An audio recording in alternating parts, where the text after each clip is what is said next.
Poster लगाए, वरना तब तक न तो स्कूल का लॉक खुलेगा, 10 बजे तक कोई नहीं आया तो हम रोड ब्लॉक करेंगे। बीते दिनों उत्तर प्रदेश, बिहार, राजस्थान, मध्य प्रदेश, पंजाब के सरकारी स्कूलों से ऐसी तस्वीरें आ रही हैं जो नहीं आनी चाहिए थी। इसलिए नहीं कि बच्चे जो कर रहे हैं वो अनैतिक है या गलत है, बल्कि इसलिए कि वो भारतीय शिक्षा व्यवस्था की सबसे बड़ी नाकामी का सबूत है। इन तस्वीरों में बच्चे किताबें छोड़कर धरने पर बैठ रहे हैं। इनकी मांगें क्या हैं? कोई बड़ी बड़ी नीतियां नहीं, बल्कि पीने का साफ पानी, पंखे जो चलते हों, साफ टॉयलेट और पढ़ाने के लिए टीचर।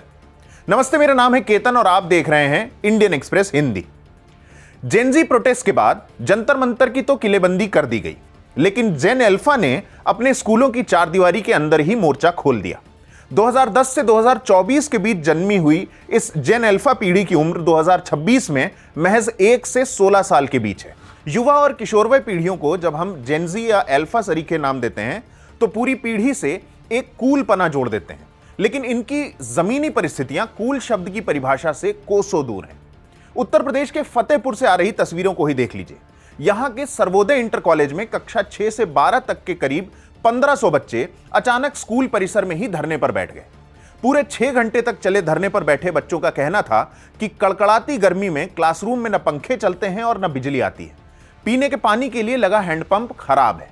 टॉयलेट इतने गंदे हैं कि इस्तेमाल नहीं किए जा सकते और बैठने के लिए बेंच तक पूरी नहीं है। जब वर्षों तक शिकायतें सुनने वाला कोई नहीं मिला तो बच्चों ने ठान लिया कि अब आर पार की लड़ाई होगी। जब 1500 बच्चों की आवाज गूंजी तो प्रशासन के हाथ पांव फूल गए। खबर मिलते ही डिस्ट्रिक्ट इंस्पेक्टर ऑफ स्कूल्स यानी DIOS राकेश कुमार और नायब तहसीलदार नितिन कुमार समेत कई प्रशासनिक अधिकारी मौके पर पहुंच गए। अधिकारियों ने 8 छात्रों के एक डेलीगेशन से बातचीत की। बच्चों की एकजुटता के आगे प्रशासन को झुकना पड़ा और अधिकारियों ने छात्रों की 8 में से 7 मांगों को लिखित में स्वीकार कर लिया, जिसके बाद देर शाम यह धरना खत्म हुआ। प्रशासन ने बच्चों को भरोसा दिलाया कि 1 महीने के भीतर हर क्लासरूम में 4 पंखे लगाए जाएंगे, बिजली की खराब वायरिंग ठीक होगी और साफ पानी के लिए RO प्लांट लगाया जाएगा। इसके अलावा शौचालयों की रोज सफाई, खेल के मैदान का रखरखाव, बेहतर मिड डे मील और नई बेंचेस का इंतजाम करने का भी लिखित वादा किया गया।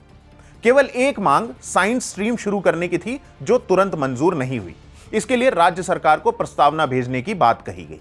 DIOS राकेश कुमार ने आश्वासन दिया कि स्कूल प्रबंधन को सख्त निर्देश दिए गए हैं कि बच्चों को अब ऐसी परेशानियों का सामना न करना पड़े। अब रुख करते हैं राजस्थान का। यहां लड़ाई बुनियादी सुविधाओं के साथ साथ टीचरों की भारी कमी को लेकर है। दैनिक भास्कर की रिपोर्ट के मुताबिक राजस्थान के बाड़मेर में सोलंकियों की ढाड़ी बांकलपुरा स्थित राजकीय उच्च माध्यमिक विद्यालय के बच्चों ने तंग आकर स्कूल के मेन गेट पर ताला ही जड़ दिया। बच्चे मांग कर रहे थे कि जब तक पक्के टीचर नहीं आते तब तक वैकल्पिक व्यवस्था की जाए और तुरंत की जाए। मामला बढ़ता देख जिला शिक्षा अधिकारी यानी DEO देवाराम चौधरी मौके पर पहुंचे।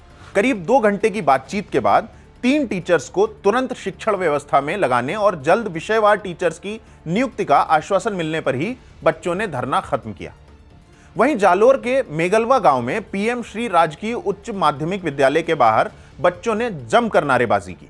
वजह, कई विषयों के तो टीचर ही नहीं थे। प्रदर्शन कर रही एक छात्रा का वीडियो वायरल है। सुनिए उनकी मांग क्या है। हमारी मांग है सरकार और शिक्षा विभाग तुरंत हमारे स्कूल में पहली, दूसरी और तीसरी श्रेणी के शिक्षकों यानी लेवल 1 और लेवल 2 के टीचर्स की तैनाती करें।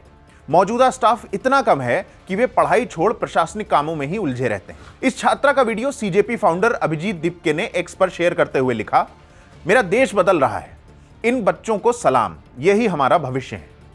जिन बच्चों को बोर्ड एग्जाम्स की तैयारी करनी चाहिए वो धरना देकर अपने लिए टीचर्स की मांग कर रहे हैं। अब बात करते हैं बिहार की। तारीख 30 जुलाई 2026, जगह गया जिले का टिकारी प्रमंडल।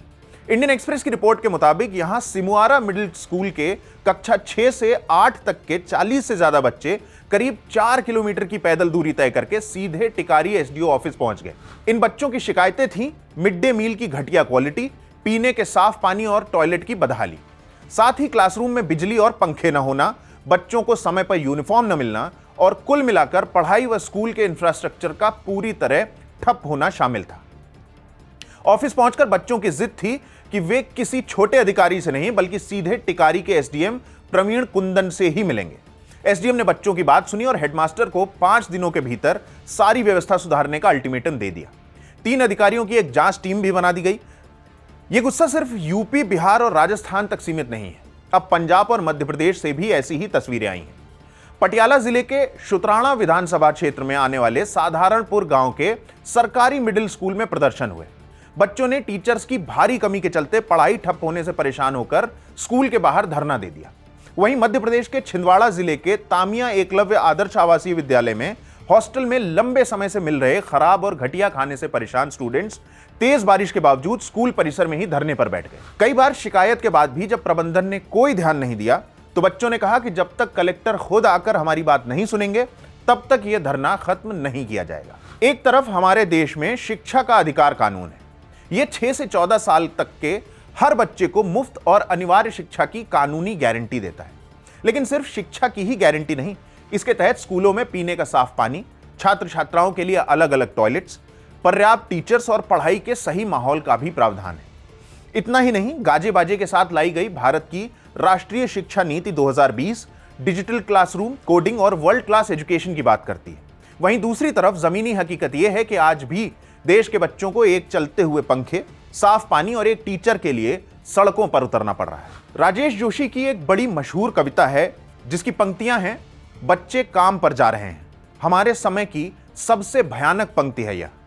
भयानक है इसे विवरण की तरह लिखा जाना चाहिए इसे सवाल की तरह, काम पर क्यों जा रहे हैं बच्चे।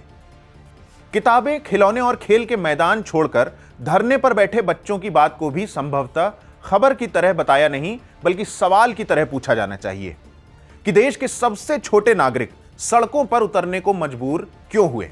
अपनी राय हमें कमेंट बॉक्स में बताएं और देखते रहें इंडियन एक्सप्रेस हिंदी।